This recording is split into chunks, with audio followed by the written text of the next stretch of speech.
एक समय की बात है।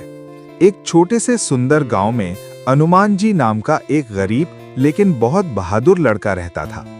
वो हमेशा सच्चाई बोलता और गांव के हर इंसान की मदद करता था।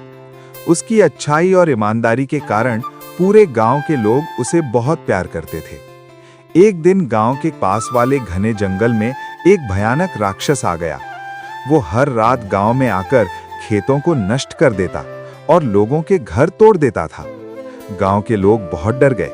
किसी को समझ नहीं आ रहा था कि इस मुसीबत से कैसे बचा जाए। हनुमान जी ने ठान लिया कि वो अपने गांव को इस खतरे से बचाएगा।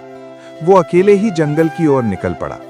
चलते चलते उसे रास्ते में एक बूढ़े साधु मिले। साधु ने उसकी बहादुरी देखकर कहा, बेटा, इस राक्षस को केवल महाबली भीम ही हरा सकते हैं। वे पहाड़ों के पार रहते हैं।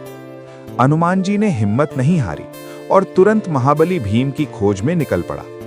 कई दिनों तक पहाड़ और जंगल पार करने के बाद वो पहाड़ों तक पहुंचा और जोर से पुकारा, हे महाबली भीम, हमारे गांव को बचा लीजिए। उसकी आवाज सुनकर महाबली भीम प्रकट हुए। वे बहुत शक्तिशाली और वीर थे। उन्होंने हनुमान जी की सच्चाई और हिम्मत देखी तो मुस्कुराए और बोले, तुम बहुत बहादुर हो, चलो मैं तुम्हारे गांव की रक्षा करूंगा। भीम और हनुमान जी दोनों गांव पहुंचे। रात होते ही राक्षस फिर आया, लेकिन इस बार भीम तैयार थे। भीम ने अपनी गदा उठाई और राक्षस से जोरदार युद्ध किया। कुछ ही देर में भीम ने राक्षस को हरा दिया और उसे दूर जंगल में भगा दिया। गांव वाले खुशी से झूम उठे। सबने हनुमान जी